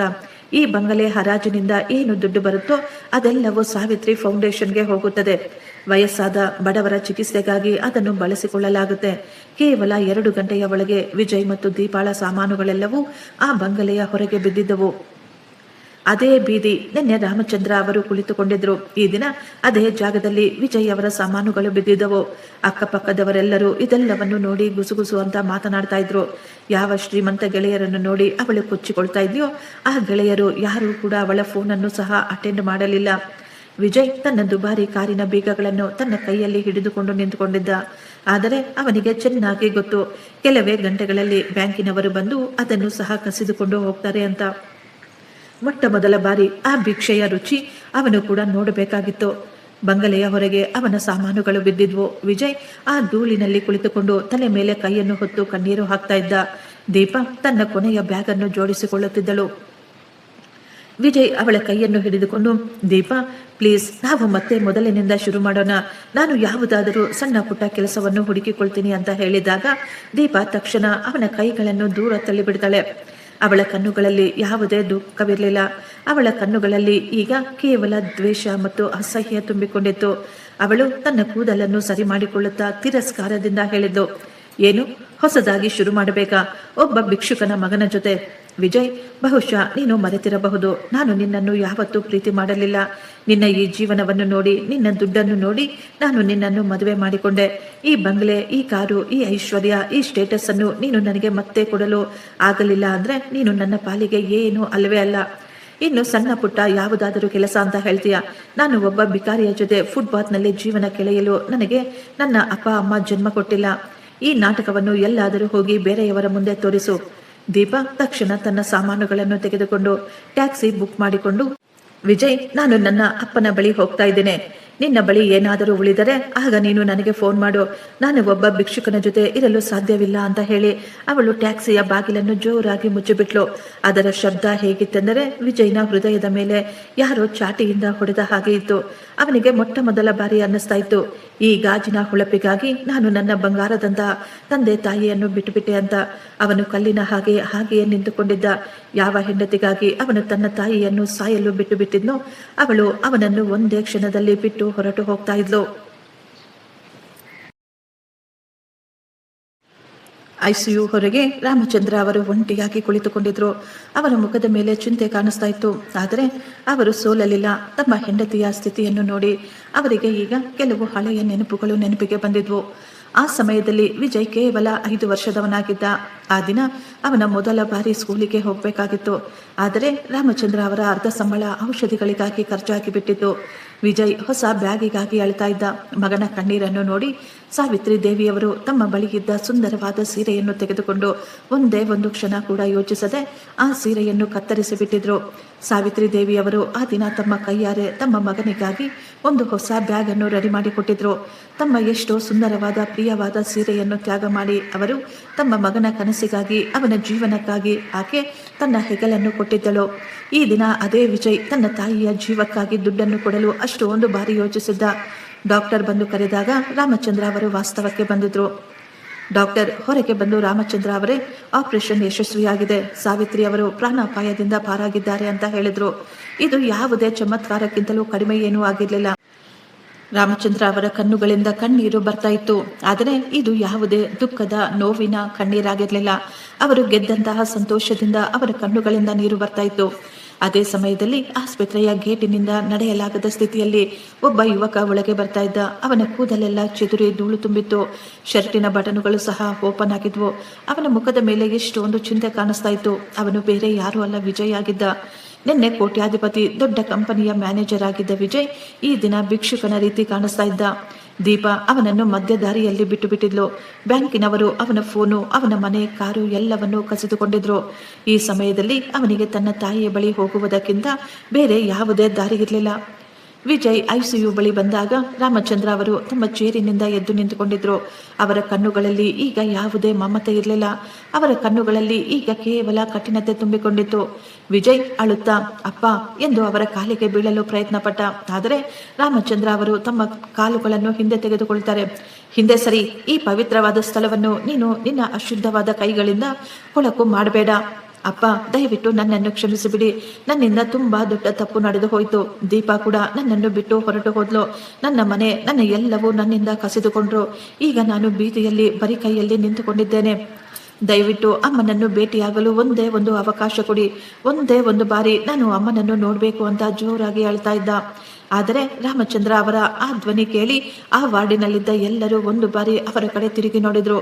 ನೀನು ನಿನ್ನ ಅಮ್ಮನನ್ನು ನೋಡಲು ಬಂದಿದ್ದೀಯಾ, ಅಥವಾ ನೀನು ಮೋಸ ಮಾಡಿದ, ನಮ್ಮಿಂದ ದೋಚಿಕೊಂಡ ಆ ಮನೆ ವಾಪಸ್ ಪಡೆಯಲು ಬಂದಿದ್ದೀಯಾ? ವಿಜಯ್, ನೀನು ಹೇಳ್ತಾ ಇದ್ದೆ ಅಮ್ಮನಿಗೆ ತುಂಬಾ ವಯಸ್ಸಾಗ್ಬಿಟ್ಟಿದೆ, ಆಕೆಯನ್ನು ಇನ್ನು ನೆಮ್ಮದಿಯಾಗಿ ಸಾಯಲು ಬಿಟ್ಟುಬಿಡಬೇಕು ಅಂತ. ನೀನು ನನಗೆ ಭಿಕ್ಷೆ ಬೇಡಲು ಹೇಳಿದೆ. ಈ ದಿನ ನಿನ್ನ ಬಳಿ ನಿನ್ನ ಅಹಂಕಾರವನ್ನು ಸಂಭಾಳಿಸಲು ದುಡ್ಡು ಇಲ್ಲದಿದ್ದಾಗ ನಿನಗೆ ನಿನ್ನ ಅಮ್ಮ ನೆನಪಿಗೆ ಬರ್ತಾ ಇದ್ದಾಳ? ಇಲ್ಲ ಅಪ್ಪ, ನಾನು ನಿಜವಾಗಿಯೂ ನನ್ನ ತಪ್ಪನ್ನು ಒಪ್ಪಿಕೊಳ್ಳುತ್ತಿದ್ದೇನೆ. ರಾಮಚಂದ್ರ ಅವರು ತುಂಬಾ ಕಠಿಣವಾಗಿ ಹೇಳಿದ್ರು. ಇದು ತಪ್ಪು ಒಪ್ಪಿಕೊಳ್ಳುವುದಲ್ಲ. ನಿನ್ನ ಕೈಯಲ್ಲಿ ಬಂಗಲೆ, ದೊಡ್ಡ ಕಾರು ಇರುವಾಗ ನೀನು ನಿನ್ನ ತಾಯಿಗೆ ಒಂದೇ ಒಂದು ಬಾರಿ ಕೂಡ ಫೋನ್ ಮಾಡಲಿಲ್ಲ. ನೀನು ನಿನ್ನ ರಕ್ತ ಹಂಚಿಕೊಂಡ ತಾಯಿಯನ್ನು ವ್ಯಾಪಾರದ ವಸ್ತು ಅಂತ ಅಂದುಕೊಂಡೆ. ನೀನು ನನ್ನನ್ನು ಎಲ್ಲಿಗೆ ಕಳುಹಿಸಿಕೊಟ್ಟಿದ್ಯೋ ಈಗ ನೀನು ಅದೇ ಜೀವನಕ್ಕೆ ವಾಪಸ್ಸು ಹೊರಟು ಹೋಗು. ಯಾವ ಮಗ ತನ್ನ ತಾಯಿ ಸಾಯ್ಬೇಕಾದ್ರೆ ಆಕೆಯನ್ನು ಉಳಿಸಿಕೊಳ್ಳಲು ಒಂದೇ ₹1 ಕೂಡ ಸಹಾಯ ಮಾಡಲಿಲ್ವೋ ಆ ಮಗನಿಗೆ ಈಗ ಆ ತಾಯಿಯ ಮುಖ ನೋಡಲು ಯೋಗ್ಯತೆ ಇಲ್ಲ. ವಾರ್ಡ್ ಬಾಯ್, ನರ್ಸುಗಳು, ಅಲ್ಲಿದ್ದ ಎಲ್ಲರೂ ಇವರನ್ನೇ ನೋಡ್ತಾ ಇದ್ರು. ವಿಜಯ್ ಬಾಗಿಲ ಕನ್ನಡಿಯಿಂದ ರೂಮಿನೊಳಗೆ ಬಗ್ಗೆ ನೋಡ್ತಾ ಇದ್ದ. ಅಲ್ಲಿ ಸಾವಿತ್ರಿ ದೇವಿಯವರು ಆಕ್ಸಿಜನ್ ಮಾಸ್ಕ್ ಹಾಕಿಕೊಂಡು ಪ್ರಜ್ಞೆ ಇಲ್ಲದೆ ಮಲಗಿದ್ರು. ಅವನು ಆ ಕನ್ನಡಿಯ ಮೂಲಕ ತನ್ನ ತಾಯಿಯನ್ನು ಮುಟ್ಟಲು ಪ್ರಯತ್ನ ಪಡ್ತಾನೆ. ಆದ್ರೆ ರಾಮಚಂದ್ರ ಅವರು ಅವನ ಕೈಗಳನ್ನು ದೂರ ತಳ್ಳಿಬಿಟ್ರು. ತಕ್ಷಣ ಇಲ್ಲಿಂದ ಹೊರಗೆ ಹೋಗು. ಡಾಕ್ಟರ್, ಪೊಲೀಸರನ್ನು ಕರೆಸಿ ಇವನನ್ನು ಈ ಕ್ಷಣವೇ ಇಲ್ಲಿಂದ ಹೊರಗೆ ಹಾಕಿ. ಇವನು ನನ್ನ ದೃಷ್ಟಿಯಲ್ಲಿ ನಿನ್ನೆಯೇ ಸತ್ತು ಹೋಗಿದ್ದಾನೆ ಅಂತ ಹೇಳಿದಾಗ ಆಸ್ಪತ್ರೆಯ ಸೆಕ್ಯೂರಿಟಿ ವಿಜಯ್ನನ್ನು ಅಲ್ಲಿಂದ ಹೊರಗೆ ತಳ್ಳಿದ್ರು. ವಿಜಯ್ ಈಗ ಆಸ್ಪತ್ರೆಯ ಮೆಟ್ಟಿಲ ಮೇಲೆ ದಾರಿ ಕಾಣದೆ ಬಿದ್ದುಕೊಂಡಿದ್ದ. ನಿನ್ನೆಯವರೆಗೂ ಅವನು ಲಕ್ಷಾಂತರ ರೂಪಾಯಿ ವ್ಯವಹಾರ ನಡೆಸುತ್ತಿದ್ದ. ಆದರೆ ಈ ದಿನ ಅವನ ಬಳಿ ಒಂದೇ ಒಂದು ಕಪ್ಪು ಟೀ ಕುಡಿಯಲು ಸಹ ದುಡ್ಡಿರಲಿಲ್ಲ. ಅವನು ತನ್ನ ಹಳೆಯ ಸ್ನೇಹಿತರಿಗೆ ಫೋನ್ ಮಾಡಲು ಪ್ರಯತ್ನ ಪಡ್ತಾ ಇದ್ದ. ಆದರೆ ಎಲ್ಲರೂ ಅವನನ್ನು ಮೋಸಗಾರ, ನೀನೊಬ್ಬ ನೀಚ ಅಂತ ಹೇಳಿ ಫೋನನ್ನು ಕಟ್ ಮಾಡಿಬಿಟ್ಟಿದ್ರು. ನಿನ್ನೆ ರಾಮಚಂದ್ರ ಅವರು ಕುಳಿತಿದ್ದ ಅದೇ ಸರ್ಕಲ್ನಲ್ಲಿ ಈ ದಿನ ವಿಜಯ್ ಹೋಗಿ ತಲುಪಿದ್ದ. ಅವನಿಗೆ ತುಂಬಾ ಹಸಿವಾಗ್ತಾ ಇತ್ತು. ಅವನ ಗಂಟಲು ಒಣಗುತ್ತಿತ್ತು. ಅವನು ರಸ್ತೆಯ ಬದಿಯಲ್ಲಿ ಒಂದು ನಲ್ಲಿ ನೀರನ್ನು ಕುಡಿದು ಅಂಗಡಿಯ ಪಕ್ಕ ಖಾಲಿ ಇರುವ ಕುರ್ಚಿಯಲ್ಲಿ ಕುಳಿತುಕೊಂಡಿದ್ದ. ಅವನಿಗೆ ಈಗ ಎಲ್ಲವೂ ನೆನಪಿಗೆ ಬರ್ತಾ ಇತ್ತು. ಹೇಗೆ ಅವರ ಅಮ್ಮ ಅವರ ಹಿಂದೆ ಹಾಲಿನ ಲೋಟವನ್ನು ಹಿಡಿದುಕೊಂಡು ಓಡುತ್ತಿದ್ದರು ಅಂತ. ಹೇಗೆ ನನ್ನ ತಂದೆ ಅವರ ಔಷಧಿಗಳ ದುಡ್ಡನ್ನು ಉಳಿಸಿ ನನ್ನ ಕಾಲೇಜಿನ ಫೀಸನ್ನು ಕಟ್ಟಿದ್ರು ಅಂತ. ಆ ರಾತ್ರಿ ವಿಜಯ್ಗೆ ಅರ್ಥವಾಗಿದ್ದು ನಿಜವಾದ ಭಿಕ್ಷೆ ಅಂದರೆ ಏನು ಅಂತ. ವಿಜಯ್ ಅವನು ಈಗ ಹಣಕ್ಕಾಗಿ ಬೇಡಿಕೊಳ್ಳಲಿಲ್ಲ, ಅವನು ತನ್ನ ಆತ್ಮದ ಘನತೆಯನ್ನೇ ಕಳೆದುಕೊಂಡು ಬಿಟ್ಟಿದ್ದ. ನಿನ್ನೆಯವರೆಗೂ ಆ ಸ್ಥಳದಲ್ಲಿ ಅವನು ರಾಜ್ಯವನ್ನು ಆಳುತ್ತಿದ್ದ, ಆದರೆ ಈ ದಿನ ಅವನು ಒಬ್ಬ ಭಿಕ್ಷುಕನಿಗಿಂತಲೂ ತುಂಬಾ ಕೀಳು ಮಟ್ಟದಲ್ಲಿ ಅದೇ ಸ್ಥಳದಲ್ಲಿದ್ದ. ಆಸ್ಪತ್ರೆಯ ರೂಮಿನಲ್ಲಿ ಸಾವಿತ್ರಿ ದೇವಿಯವರು ನಿಧಾನವಾಗಿ ಕಣ್ಣುಗಳನ್ನು ತೆರೆದಿದ್ರು. ಆಸ್ಪತ್ರೆಯ ಆ ಮಿಷನ್ಗಳು, ಅಲ್ಲಿನ ಎಲ್ಲವನ್ನೂ ನೋಡಿ ಆಕೆಗೆ ಅರ್ಥವಾಗಿತ್ತು. ನಾನು ಸಾವನ್ನು ಗೆದ್ದು ವಾಪಸ್ ಬಂದಿದ್ದೇನೆ ಅಂತ. ಅವರ ತಲೆಯ ಪಕ್ಕದಲ್ಲಿ ರಾಮಚಂದ್ರ ಅವರು ಕುಳಿತುಕೊಂಡಿದ್ರು. ಅವರ ಮುಖದ ಮೇಲೆ ಎಷ್ಟೊಂದು ಸುಸ್ತು ಮತ್ತು ಸಂತೋಷ ಕೂಡ ಕಾಣಿಸ್ತಾ ಇತ್ತು. ಸಾವಿತ್ರಿ ದೇವಿಯವರು ಕಣ್ಣು ಬಿಟ್ಟ ತಕ್ಷಣ ಅವರ ಬಾಯಿಂದ ಬಂದಂತಹ ಮೊದಲ ಮಾತು, ವಿಜಯ್ ಎಲ್ಲಿದ್ದಾನೆ, ಅವನು ಬಂದಿಲ್ವಾ? ಆಕೆಯ ಮಾತುಗಳಲ್ಲಿ ಆ ತಾಯಿಯ ಮಮತೆ ಅಡಗಿತ್ತು. ಈ ಮಾತು ಕೇಳಿದ ತಕ್ಷಣ ರಾಮಚಂದ್ರ ಅವರ ಮುಖದಲ್ಲಿ ಎಷ್ಟೊಂದು ಕಠಿಣತೆ ಬಂದುಬಿಟ್ಟಿತ್ತು. ಅವರು ತನ್ನ ಹೆಂಡತಿಯ ಬಳಿ ಸುಳ್ಳನ್ನು ಹೇಳಲು ಬಯಸಲಿಲ್ಲ, ಆದರೆ ಸತ್ಯ ಎಷ್ಟೊಂದು ಕಠಿಣವಾಗಿತ್ತು ಅಂದ್ರೆ ಈ ಸ್ಥಿತಿಯಲ್ಲಿ ಸಾವಿತ್ರಿ ಅವರ ಹೃದಯ ಅದನ್ನು ಅರಗಿಸಿಕೊಳ್ಳುವುದಿಲ್ಲ ಎಂದು ಅವರಿಗೆ ಚೆನ್ನಾಗಿ ಗೊತ್ತಿತ್ತು. ಆದರೂ ಅವರು ತಮ್ಮನ್ನು ತಾವು ಸಂಭಾಳಿಸಿಕೊಳ್ಳುತ್ತಾ ಸಾವಿತ್ರಿ ಅವರ ಕೈಯನ್ನು ಹಿಡಿದುಕೊಂಡು, ಸಾವಿತ್ರಿ, ಯಾವ ಮಗನನ್ನು ನೀನು ಹುಡುಕುತ್ತಿದ್ದೀಯೋ ಅವನು ಸತ್ತು ಹೋಗಿದ್ದಾನೆ. ನಿನ್ನ ಮಗನ ಜಾಗದಲ್ಲಿ ಈಗ ಬೇರೆ ಯಾರೋ ಹೊಸ ಮನುಷ್ಯ ಬಂದು ನಿಂತುಕೊಂಡಿದ್ದಾನೆ. ಅವನ ಮನಸ್ಸಿನಲ್ಲಿ ಸಂಬಂಧಿಗಳು, ತಂದೆ ತಾಯಿ ಯಾವುದಕ್ಕೂ ಬೆಲೆ ಇಲ್ಲ. ಅವನು ನಿನ್ನ ಚಿಕಿತ್ಸೆಗಾಗಿ ಒಂದೇ ₹1 ಸಹ ಕೊಡಲು ನಿರಾಕರಿಸಿಬಿಟ್ಟ. ಅವನು ಮತ್ತು ಅವನ ಹೆಂಡತಿ ಇಬ್ಬರು ಸೇರಿ ನನಗೆ ಹೇಳಿದ್ರು, ಹೊರಗೆ ಹೋಗಿ ಭಿಕ್ಷೆ ಬೇಡಿ ಅಂತ. ರಾಮಚಂದ್ರ ಅವರು ಸಾವಿತ್ರಿಯ ಕೈಗಳನ್ನು ಹಿಡಿದುಕೊಂಡು ಮುತ್ತನ್ನು ಕೊಡುತ್ತಾ ಜೋರು ಜೋರಾಗಿ ಅಳಲು ಶುರು ಮಾಡಿದ್ರು. ಸಾವಿತ್ರಿ, ನೀನು ಎಷ್ಟೊಂದು ಕಷ್ಟಪಟ್ಟು ನಿನ್ನ ಮಗನನ್ನು ಬೆಳೆಸಿದೆ, ಆದ್ರೆ ಅದೇ ಮಗ ನಿನ್ನನ್ನು ಭೂಮಿಗೆ ಭಾರ ಅಂತ ಹೇಳಿಬಿಟ್ಟ. ಸಾವಿತ್ರಿ ಅವರ ಕಣ್ಣುಗಳಲ್ಲಿ ನೀರು ಬರ್ತಾ ಇತ್ತು. ಅವರು ಒಂದೇ ಒಂದು ಮಾತು ಕೂಡ ಮಾತನಾಡಲಿಲ್ಲ. ಅವರು ಕೇವಲ ಆ ಗೋಡೆಗಳನ್ನೇ ನೋಡ್ತಾ ಇದ್ರು. ಅವರ ಮೌನದಲ್ಲಿ ಇದ್ದ ಆ ಕಣ್ಣೀರು ರಾಮಚಂದ್ರ ಅವರ ಹೃದಯವನ್ನು ಛಿದ್ರ ಛಿದ್ರ ಮಾಡ್ತಾ ಇತ್ತು. ಆಸ್ಪತ್ರೆಯಿಂದ ಹೊರಗೆ ಬಂದ ವಿಜಯ್ ಆ ನಗರದ ಒಂದು ಕಟ್ಟಡದ ಬಳಿ ನಿಂತುಕೊಂಡಿದ್ದ. ಅವನು ತನ್ನ ಪರಿಚಯವನ್ನು ಮರೆಮಾಚಿ ಕೂಲಿ ಕಾರ್ಮಿಕನಾಗಿ ಕೆಲಸಕ್ಕೆ ಸೇರಿಕೊಂಡಿದ್ದ. ಅವನ ಕೈಗಳೆಲ್ಲವೂ ಗಾಯಗಳಾಗಿ ರಕ್ತ ಸೋರ್ತಾ ಇತ್ತು. ಒಂದು ಸಮಯದಲ್ಲಿ ಎಸಿ ರೂಮಿನಲ್ಲಿ ಕುಳಿತುಕೊಂಡು ಎಲ್ಲರಿಗೂ ಆದೇಶವನ್ನು ಕೊಡುತ್ತಿದ್ದ ವಿಜಯ್ ಈ ದಿನ ಬಿಸಿಲಿನಲ್ಲಿ ಸಿಮೆಂಟ್ ಮೂಟಗಳನ್ನು ಹೊರುತ್ತಾ ಇದ್ದ. ಯಾಕೆಂದ್ರೆ ಅವನು ಕೆಲಸ ಕೂಡ ಹೊರಟು ಹೋಗಿತ್ತು. ಪ್ರತಿಯೊಂದು ಮೂಟೆಯನ್ನು ಹೊರುವಾಗ ಅವನ ಅಹಂಕಾರವನ್ನು ಮೆಟ್ಟಿ ನಡೆಯುತ್ತಿದ್ದ. ಸಾಯಂಕಾಲ ಅವನಿಗೆ ಸಿಲ್ಕ ಸ್ವಲ್ಪ ದುಡ್ಡಿನಿಂದ ಅವನು ಊಟ ಕೊಂಡುಕೊಳ್ಳಲಿಲ್ಲ. ಅವನು ಆ ದುಡ್ಡನ್ನು ತೆಗೆದುಕೊಂಡು ನೇರವಾಗಿ ಆಸ್ಪತ್ರೆಗೆ ಬಂದಿದ್ದ. ಆದರೆ ಆಸ್ಪತ್ರೆಯ ಒಳಗೆ ಹೋಗಲು ಅವನಿಗೆ ಧೈರ್ಯ ಬರಲಿಲ್ಲ. ಅವನು ಅಲ್ಲೇ ಆಸ್ಪತ್ರೆಯ ಮುಂದೆ ಒಂದು ಮರದ ಕೆಳಗೆ ಕುಳಿತುಕೊಂಡಿದ್ದ. ಆ ರಾತ್ರಿಯನ್ನು ಅಲ್ಲೇ ಕಳೆದಿದ್ದ. ಇದ್ದಕ್ಕಿದ್ದ ಹಾಗೆ ರಾತ್ರಿ 2 ಗಂಟೆಯಲ್ಲಿ ಆಸ್ಪತ್ರೆಯಲ್ಲಿ ಜೋರಾದ ಕಿರುಚಾಟ, ಕೂಗಾಟ ಕೇಳಿಸ್ತಾ ಇತ್ತು. ಸಾವಿತ್ರಿ ಅವರ ಆರೋಗ್ಯ ಈಗ ಮತ್ತೆ ಕ್ಷೀಣಿಸುತ್ತಿತ್ತು. ಅವರ ಮೈಯಲ್ಲಿ ತುಂಬಾ ರಕ್ತ ಕಡಿಮೆಯಾಗಿ ಬಿಟ್ಟಿತ್ತು. ಡಾಕ್ಟರ್ ತಕ್ಷಣ ಹೊರಗೆ ಬಂದು ಹೇಳ್ತಾರೆ, ರಾಮಚಂದ್ರ, ಸಾವಿತ್ರಿ ಅವರ ಬ್ಲಡ್ ಗ್ರೂಪ್ ತುಂಬಾ ರೇರ್ ಆಗಿದೆ, O-. ಆ ಗುಂಪಿನ ರಕ್ತ ಈಗ ಸದ್ಯಕ್ಕೆ ನಮ್ಮ ಬಳಿ ಸ್ಟಾಕ್ ಇಲ್ಲ. ನಗರದ ಬ್ಲಡ್ ಬ್ಯಾಂಕ್ ಅಲ್ಲಿ ಕೂಡ ಆ ಗುಂಪಿನ ರಕ್ತ ಸದ್ಯಕ್ಕೆ ಸಿಗುತ್ತಿಲ್ಲ. ಮುಂದಿನ 1 ಗಂಟೆಯ ಒಳಗೆ ರಕ್ತ ಸಿಗ್ಲಿಲ್ಲ ಅಂದ್ರೆ ಆಕೆಯನ್ನು ಉಳಿಸುವುದು ಅಸಾಧ್ಯ ಅಂತ ಹೇಳಿಬಿಟ್ರು. ರಾಮಚಂದ್ರ ಅವರು ಗಾಬರಿಯಿಂದ ಏನು ಮಾಡಬೇಕು ಅರ್ಥವಾಗದೆ ಒದ್ದಾಡ್ತಾ ಇದ್ರು. ಡಾಕ್ಟರ್, ದಯವಿಟ್ಟು ನನ್ನ ರಕ್ತವನ್ನು ತೆಗೆದುಕೊಳ್ಳಿ, ಆದರೆ ನನ್ನ ಹೆಂಡತಿಯನ್ನು ಉಳಿಸಿಕೊಡಿ ಅಂತ ಕೇಳ್ಕೊಳ್ತಾ ಇದ್ರು. ಇಲ್ಲ ರಾಮಚಂದ್ರ ಅವರೇ, ನಿಮ್ಮ ಬ್ಲಡ್ ಗ್ರೂಪ್ ಬೇರೆ ಇದೆ, ನಿಮ್ಮ ರಕ್ತ ಅವರಿಗೆ ಮ್ಯಾಚ್ ಆಗೋದಿಲ್ಲ ಎಂದು ಡಾಕ್ಟರ್ ನೇರವಾಗಿ ನಿರಾಕರಿಸಿಬಿಟ್ರು. ಆಸ್ಪತ್ರೆಯ ಹೊರಗೆ ಮರದ ಕೆಳಗೆ ಕುಳಿತಿದ್ದ ವಿಜಯ್ ಈ ಎಲ್ಲಾ ಮಾತುಗಳನ್ನು ಕೇಳಿಸಿಕೊಳ್ತಾ ಇದ್ದ. ಅವನಿಗೆ ಚೆನ್ನಾಗಿ ಗೊತ್ತಿತ್ತು ಅವನ ಬ್ಲಡ್ ಗ್ರೂಪ್ ಅವರ ಅಮ್ಮನ ರಕ್ತದ ಜೊತೆ ಹೊಂದಿಕೆಯಾಗುತ್ತೆ ಅಂತ. ವಿಜಯ್ ಏನು ಮಾತನಾಡದೆ ತನ್ನ ಬಟ್ಟೆಗಳನ್ನು ಸರಿ ಮಾಡಿಕೊಂಡು ಸೈಲೆಂಟ್ ಆಗಿ ಆಸ್ಪತ್ರೆಯ ಬ್ಲಡ್ ಬ್ಯಾಂಕಿಗೆ ಹೋದ. ಮೇಡಮ್, ನಾನು ರಕ್ತ ಕೊಡಬೇಕಾಗಿತ್ತು, O-. ನನ್ನ ಬ್ಲಡ್ ಗ್ರೂಪ್. ನರ್ಸ್ ಅವನ ಪರಿಸ್ಥಿತಿಯನ್ನು ನೋಡಿ, ಇಷ್ಟಕ್ಕೂ ನೀನು ಯಾರು, ಯಾರಿಗಾಗಿ ರಕ್ತ ಕೊಡಲು ಬಂದಿದ್ದೀಯಾ ಅಂತ ಕೇಳಿದಾಗ ವಿಜಯ್ ತಲೆ ಬಗ್ಗಿಸಿಕೊಂಡು, ನಾನು ಯಾರು ಅಲ್ಲ, ಕೇವಲ ಮನುಷ್ಯತ್ವದಿಂದ ನನ್ನ ರಕ್ತ ಕೊಡುತ್ತಿದ್ದೇನೆ. ದಯವಿಟ್ಟು ಬೇಗ ಬೇಗ ನನ್ನ ರಕ್ತವನ್ನು ತೆಗೆದುಕೊಂಡು ಆ ತಾಯಿಯ ಜೀವವನ್ನು ಉಳಿಸಿ ಅಂತ ಕೇಳ್ಕೊಳ್ತಾ ಇದ್ದ. ಸಿಸ್ಟರ್ಗಳು ಅವನ ರಕ್ತವನ್ನು ತೆಗೆಯಬೇಕಾದ್ರೆ ಅವನು ತನ್ನ ಮನಸ್ಸಿನಲ್ಲಿಯೇ ಎಂದುಕೊಳ್ತಾ ಇದ್ದ, ಅಮ್ಮ, ನೀನು ನನ್ನನ್ನು ಕ್ಷಮಿಸು. ಅಮ್ಮ, ನಾನು ನಿನ್ನ ಪವಿತ್ರವಾದ ಹೃದಯಕ್ಕೆ ತುಂಬಾ ಹೆಚ್ಚಿನ ಗಾಯ ಮಾಡಿದ್ದೇನೆ. ನಿಮ್ಮ ಕೋಮಲವಾದ ನರಗಳು ನನ್ನಂತಹ ಪಾಪಿಯ ರಕ್ತವನ್ನು ಸ್ವೀಕರಿಸುತ್ತವ?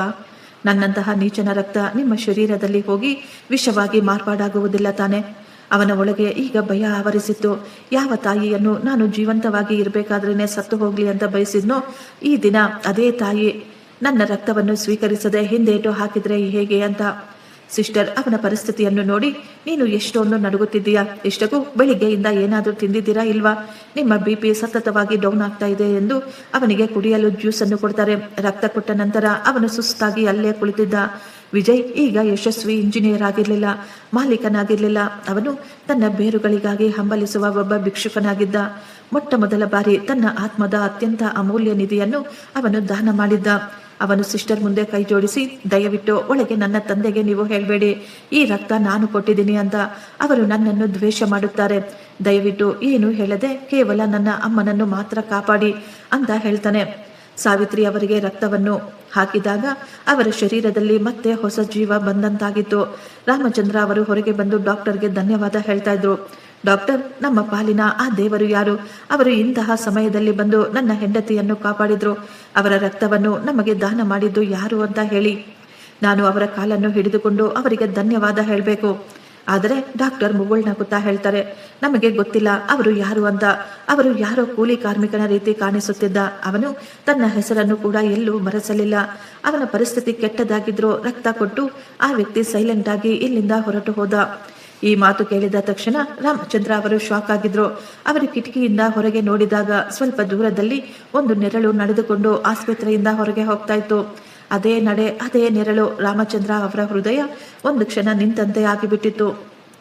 ಕೆಲವೇ ದಿನಗಳ ನಂತರ ಸಾವಿತ್ರಿ ದೇವಿಯವರನ್ನು ಡಿಸ್ಚಾರ್ಜ್ ಮಾಡಿ ಮನೆಗೆ ಕಳುಹಿಸುತ್ತಾರೆ. ಆ ಮನೆಯಲ್ಲಿ ಈಗ ಮತ್ತೆ ಹೊಸ ಸಂತೋಷ ಬಂದಿತ್ತು. ಆದರೆ ರಾಮಚಂದ್ರ ಅವರ ಮನಸ್ಸಿನಲ್ಲಿ ಮಾತ್ರ ಏನೋ ಗೊಂದಲ ಕಾಡ್ತಾ ಇತ್ತು. ಆ ರಾತ್ರಿ ಆಸ್ಪತ್ರೆಯ ಹೊರಗೆ ತನ್ನ ಹೆಂಡತಿಗೆ ರಕ್ತದಾನ ಮಾಡಿದ ಕಾರ್ಮಿಕನ ಚಿತ್ರ ಅವರ ಕಣ್ಣುಗಳಲ್ಲಿ ಓಡಾಡ್ತಾ ಇತ್ತು. ರಾಮಚಂದ್ರ ಅವರು ತಕ್ಷಣ ಶಿವಾನಂದ್ ಅವರಿಗೆ ಫೋನ್ ಮಾಡಿ ವಿಜಯ್ ಬಗ್ಗೆ ತಿಳಿದುಕೊಳ್ಳಿ ಅಂತ ಹೇಳ್ತಾರೆ. ಶಿವಾನಂದ್ ಅವರು ಹೇಳಿದ ಸುದ್ದಿಯನ್ನು ಕೇಳಿ ರಾಮಚಂದ್ರ ಅವರ ಹೃದಯ ಒಂದು ಕ್ಷಣ ನಿಂತಂತೆ ಆಗಿತ್ತು. ರಾಮಚಂದ್ರ, ಒಂದು ಕಾಲದಲ್ಲಿ ಯಾವ ಮಂದಿರದ ಬಳಿ ನೀನು ಅವನ ಕೈಗಳನ್ನು ಹಿಡಿದುಕೊಂಡು ದೇವರಿಗೆ ತಲೆ ಬಗ್ಗಿಸುವುದನ್ನು ಹೇಳಿಕೊಟ್ಟಿದ್ಯೋ ಅದೇ ಹಳೆಯ ಶಿವಾಲಯದ ಮೆಟ್ಟಿಲುಗಳ ಮೇಲೆ ಬಿದ್ದಿರುತ್ತಾನೆ. ಅವನ ದಿನವೆಲ್ಲ ಕೂಲಿ ಕೆಲಸ ಮಾಡಿ ಅದೇ ರೀತಿ ಮೆಟ್ಟಿಲ ಮೇಲೆ ಮಲಗಿರುತ್ತಾನೆ. ಜನ ಕೂಡ ಹೇಳ್ತಾ ಇದ್ರು ಅವನ ಆರೋಗ್ಯ ತುಂಬಾ ಜಾಸ್ತಿ ಕೆಟ್ಟು ಹೋಗಿದೆ ಅಂತ. ರಾಮಚಂದ್ರ ಅವರು ತಕ್ಷಣ ಸಾವಿತ್ರಿ ಅವರನ್ನು ಕರೆದುಕೊಂಡು ಆ ದೇವಸ್ಥಾನದ ಬಳಿ ಹೋಗ್ತಾರೆ. ಮೆಟ್ಟಿಲಿನ ಕೊನೆಯಲ್ಲಿ ಹರಿದ ಬಟ್ಟೆಗಳನ್ನು ಹಾಕಿಕೊಂಡು ಒಬ್ಬ ಯುವಕ ಮಲಗಿಕೊಂಡಿದ್ದ. ಅವನ ಕೈಗಳು ಕೂಲಿ ಕೆಲಸ ಮಾಡಿ ರಕ್ತ ಬರ್ತಾ ಇದ್ವು.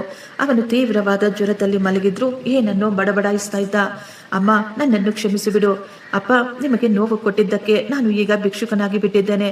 ದಯವಿಟ್ಟು ನನ್ನ ಅಮ್ಮನನ್ನು ಕಾಪಾಡಿ ಅಂತ ಹೇಳ್ತಾ ಇದ್ದ. ಸಾವಿತ್ರಿ ಅವರು ಮಗನ ಸ್ಥಿತಿಯನ್ನು ನೋಡಿ ಜೋರಾಗಿ ಕಿಳುಚುತ್ತಾ ಅಳತೊಡಗಿದ್ರು. ನನ್ನ ಮಗ, ನನ್ನ ವಿಜಯ್ ಅಂತ ಹೇಳುತ್ತಾ ಅವರು ಜೋರಾಗಿ ತಮ್ಮ ಮಗನ ಕಡೆ ಓಡಿದ್ರು. ಆ ತಾಯಿ ಅಲ್ಲೇ ನೆಲದ ಮೇಲೆ ಕುಳಿತು ತಮ್ಮ ಮಗನ ತಲೆಯನ್ನು ತಮ್ಮ ಮಡಿಲಿನಲ್ಲಿ ಇಟ್ಟುಕೊಂಡು ಕಣ್ಣೀರು ಹಾಕ್ತಾ ಇದ್ರು. ವಿಜಯ್ ತನ್ನ ತಾಯಿಯನ್ನು ತನ್ನ ಕಣ್ಣ ಮುಂದೆ ನೋಡಿದಾಗ ಅವನಿಗೆ ಅನ್ನಿಸ್ತಾ ಇತ್ತು, ನಾನು ಏನೋ ಕನಸು ಕಾಣ್ತಾ ಇದ್ದೀನಿ ಅಂತ. ಅಮ್ಮ, ನೀವು ಚೆನ್ನಾಗಿದ್ದೀರಾ ತಾನೆ? ಅಪ್ಪ, ಇಲ್ಲಿ ನೋಡಿ, ಅಮ್ಮ ಹುಷಾರಾಗ್ಬಿಟ್ಟಿದ್ದಾರೆ. ಅವನ ಧ್ವನಿಯಲ್ಲಿ ಯಾವುದೇ ಅಹಂಕಾರವಿರಲಿಲ್ಲ. ಒಂದು ಅಮಾಯಕವಾದ ಮಗುವಿನ ಧ್ವನಿ ಇತ್ತು. ಅವನು ಎದ್ದು ತಕ್ಷಣ ರಾಮಚಂದ್ರ ಅವರ ಕಾಲಿಗೆ ಬಿದ್ದು, ಅಪ್ಪ, ನೀವು ಸತ್ಯ ಹೇಳಿದ್ರೆ.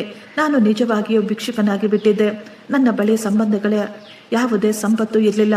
ಈ ದಿನ ನಾನು ಎಲ್ಲವನ್ನೂ ಕಳೆದುಕೊಂಡಿದ್ದೇನೆ. ಆದರೆ ನನ್ನ ಮನಸ್ಸು ಮಾತ್ರ ಪ್ರಶಾಂತವಾಗಿದೆ. ಜೀವನದಲ್ಲಿ ಇವನ ಮುಖವನ್ನು ನೋಡಬಾರದು ಅಂತ ಪ್ರಮಾಣ ಮಾಡಿದ್ದ ರಾಮಚಂದ್ರ ಅವರು ಮಗನ ಈ ಸ್ಥಿತಿಯನ್ನು ನೋಡಿ ಅವರ ಕಣ್ಣುಗಳಿಂದ ಕಣ್ಣೀರು ಬರ್ತಾ ಇತ್ತು. ಅವರು ಕೆಳಗೆ ಬಗ್ಗಿ ತಮ್ಮ ಮಗನನ್ನು ಎತ್ತಿ ಅವನನ್ನು ತಬ್ಬಿಕೊಂಡು ಜೋರಾಗಿ ಅಳಲು ಶುರು ಮಾಡ್ತಾರೆ. ಎದ್ದೇಳು ಮಗ, ಒಬ್ಬ ತಂದೆ ಸೋತು ಹೋಗಬಹುದು, ಆದರೆ ಅವರು ತಮ್ಮ ಮಗನನ್ನು ಸೋಲಲು ಬಿಡೋದಿಲ್ಲ. ನೀನು ನಿನ್ನ ರಕ್ತವನ್ನು ಕೊಟ್ಟು ನಿನ್ನ ಅಮ್ಮನನ್ನು ಬದುಕಿಸಿದ್ದೀಯಾ. ನೀನು ಈ ದಿನ ಸಾಬೀತು ಮಾಡಿದೀಯಾ, ನಿನ್ನ ಒಳಗೆ ಇನ್ನು ನನ್ನ ರಕ್ತ ಜೀವಂತವಾಗಿದೆ ಅಂತ. ನಿನ್ನ ಒಳಗೆ ನನ್ನ ಮಗ ವಿಜಯ್ ಜೀವಂತವಾಗಿದ್ದಾನೆ ಅಂತ. ರಾಮಚಂದ್ರ ಅವರು ತಮ್ಮ ಮಗನಿಗೆ ಹೆಗಲು ಕೊಟ್ಟು ಅವನನ್ನು ಸಂಭಾಳಿಸುತ್ತಾ ತನ್ನ ಅದೇ ಸಣ್ಣ ಮನೆಗೆ ಕರೆದುಕೊಂಡು ಹೋಗ್ತಾರೆ. ಆ ಮನೆಯಲ್ಲಿ ಯಾವುದೇ ಐಷಾರಾಮಿ ಜೀವನವಿರಲಿಲ್ಲ, ಯಾವುದೇ ಸುಖದ ಸುಪ್ಪತ್ತಿಗೆ ಇರಲಿಲ್ಲ. ಆದರೆ ವಿಜಯ್ ಅಷ್ಟೊಂದು ಆಸ್ತಿ ಅಂತಸ್ತಿನಲ್ಲೂ ಸಿಗದ ನೆಮ್ಮದಿ ಆ ಸಣ್ಣ ಮನೆಯಲ್ಲಿತ್ತು. ವಿಜಯ್ಗೆ ತನ್ನ ಪಿತ್ರಾರ್ಜಿತ ಆಸ್ತಿಯಿಂದ ಕೋಟ್ಯಾಂತರ ರೂಪಾಯಿ ದುಡ್ಡು ಸಿಗುತ್ತೆ ಅಂತ ಗೊತ್ತಾದಾಗ ದೀಪಾ ಫೋನ್ ಮಾಡಿದ್ಲು. ಆದರೆ ವಿಜಯ್ ತುಂಬಾ ಶಾಂತವಾಗಿ ಹೇಳ್ಬಿಟ್ಟ, ನಿನಗೆ ಪರಿಚಯವಿರುವ ಆ ದೊಡ್ಡ ಶ್ರೀಮಂತ ಮ್ಯಾನೇಜರ್ ನಾನಲ್ಲ. ನಾನು ಕೇವಲ ಒಬ್ಬ ಭಿಕ್ಷುಕನ ಮಗ. ನಾನು ಭಿಕ್ಷೆ ಬೇಡಿ ನನ್ನ ಅಮ್ಮನ ಪ್ರಾಣವನ್ನು, ನನ್ನ ತಂದೆಯ ಆಶೀರ್ವಾದವನ್ನು ಪಡೆದುಕೊಂಡಿದ್ದೇನೆ. ನೀನು ಈ ಬಡತನದ ಜೀವನದಲ್ಲಿ ಇರಲು ಬಯಸಿದ್ರೆ ಖಂಡಿತ ನಮ್ಮ ಮನೆಗೆ ಬಂದು ಬಿಡು. ಇಲ್ಲದಿದ್ದರೆ ಅವನು ಮುಂದೆ ಏನೂ ಮಾತನಾಡಲಿಲ್ಲ. ದೀಪಾ ಇನ್ನು ಯಾವತ್ತೂ ಫೋನನ್ನು ಮಾಡಲಿಲ್ಲ. ಈಗ 6 ತಿಂಗಳು ಕಳೆದು ಹೋಗಿತ್ತು. ರಾಮಚಂದ್ರ ಅವರ ಸಣ್ಣ ಮನೆಗೆ ಈಗ ಮತ್ತೆ ಹೊಸ ಜೀವ ಕಳೆ ಬಂದಿತ್ತು. ಸಾವಿತ್ರಿ ಅವರ ಆರೋಗ್ಯ ಪೂರ್ತಿಯಾಗಿ ಸುಧಾರಿಸಿತ್ತು. ಆಕೆ ತುಳಸಿಗೆ ನೀರನ್ನು ಹಾಕುತ್ತಾ ಪೂಜೆ ಮಾಡ್ತಾ ಇದ್ರು. ಆದರೆ ಆಕೆಯ ಕಣ್ಣುಗಳಲ್ಲಿ ಒಂದು ರೀತಿಯ ಚಿಂತೆ ಕಾಣಿಸುತ್ತಿತ್ತು. ವಿಜಯ್ ಅಲ್ಲೇ ಕುಳಿತು ಹಳೆಯ ಕಾಗದ ಪತ್ರಗಳನ್ನು ನೋಡ್ತಾ ಇದ್ದ. ಅವನ ಮುಖದ ಮೇಲೆ ಈಗ ಯಾವುದೇ ಚಿಂತೆ ಇರಲಿಲ್ಲ. ಅವನು ತನ್ನ ಸಣ್ಣ ಕೆಲಸದಿಂದ ಬರುತ್ತಿದ್ದ ಸಂಬಳದಿಂದ ಮನೆಯಲ್ಲಿ ಒಂದು ಸಣ್ಣ ಲೈಬ್ರರಿಯನ್ನು ಓಪನ್ ಮಾಡ್ತಾನೆ. ಅವನ ಉದ್ದೇಶ ಈಗ ದುಡ್ಡನ್ನು ಸಂಪಾದನೆ ಮಾಡುವುದಾಗಿರಲಿಲ್ಲ, ನನ್ನ ತಂದೆ ನಿರ್ಮಿಸಿದಂತಹ ಸಾವಿತ್ರಿ ಫೌಂಡೇಶನ್ ಅನ್ನು ಮುನ್ನಡೆಸುವುದಾಗಿತ್ತು. ಸಾಯಂಕಾಲ ರಾಮಚಂದ್ರ ಅವರು ದೇವಸ್ಥಾನದಿಂದ ಮನೆಗೆ ಬಂದಾಗ ವಿಜಯ್ ಅವರ ಪಕ್ಕದಲ್ಲಿ ಕುಳಿತುಕೊಂಡು ಅಪ್ಪನ ಕಾಲುಗಳನ್ನು ಒತ್ತುತ್ತಿದ್ದ. ರಾಮಚಂದ್ರ ಅವರು ವಿಜಯ್ನ ತಲೆ ಮೇಲೆ ಕೈಯಾಡಿಸುತ್ತಿದ್ರು. ಅವನ ಕಣ್ಣುಗಳಲ್ಲಿ ಯಾವುದೇ ಕೋಪವಿರಲಿಲ್ಲ, ಅವನ ಕಣ್ಣುಗಳಲ್ಲಿ ಕೇವಲ ನೆಮ್ಮದಿ ಮತ್ತು ಶಾಂತಿ ಇತ್ತು. ಅವನ ಬಳಿ ಇದ್ದ ಎಲ್ಲ ದುಡ್ಡು ಹೊರಟು ಹೋಗಿತ್ತು, ಆದರೆ ಅವನ ಪರಿವಾರ ಮತ್ತೆ ಒಂದಾಗಿತ್ತು, ನಿಜವಾದ ಪ್ರೀತಿ ಸಿಕ್ಕಿತ್ತು. ಫ್ರೆಂಡ್ಸ್, ಈ ಸ್ಟೋರಿ ನಿಮಗೆ ಇಷ್ಟವಾಗಿದ್ದರೆ ಒಂದು ಲೈಕ್ ಮಾಡಿ ಮತ್ತು ನಮ್ಮ ಚಾನಲನ್ನು ಸಬ್ಸ್ಕ್ರೈಬ್ ಮಾಡಿಕೊಳ್ಳಿ. ಥ್ಯಾಂಕ್ ಯು, ಧನ್ಯವಾದಗಳು.